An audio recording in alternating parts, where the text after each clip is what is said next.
The Australian Prime Minister has hailed a week of increased hope as his country is seeing its lowest daily increase in COVID-19 infections in 5 weeks.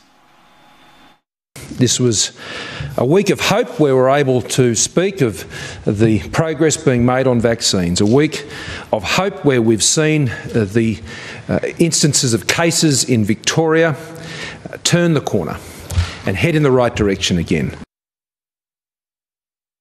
Victoria has reported 179 new cases, down from 240 a day earlier.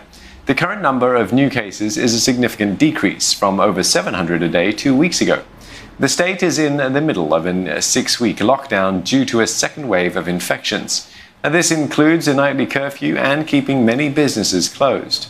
Victoria's Premier says the new case numbers have fallen faster than he expected, but he urges continued vigilance. We'll wait and see what tomorrow holds, but there's no room for complacency. There's no way that we can assume that this is over. It is an ultra-marathon and we're not halfway yet, and we just have to keep pushing forward to make sure that we drive these numbers down even further.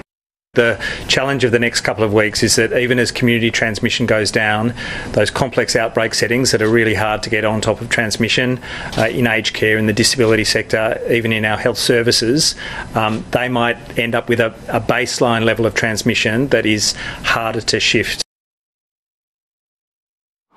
Meantime, neighbouring New South Wales reported one new infection. As the situation there improves, state leaders are discussing relaxing closures of state borders that have been in place for months. The country's business leaders have been calling for an easing of internal travel restrictions to hasten the recovery of business and the economy.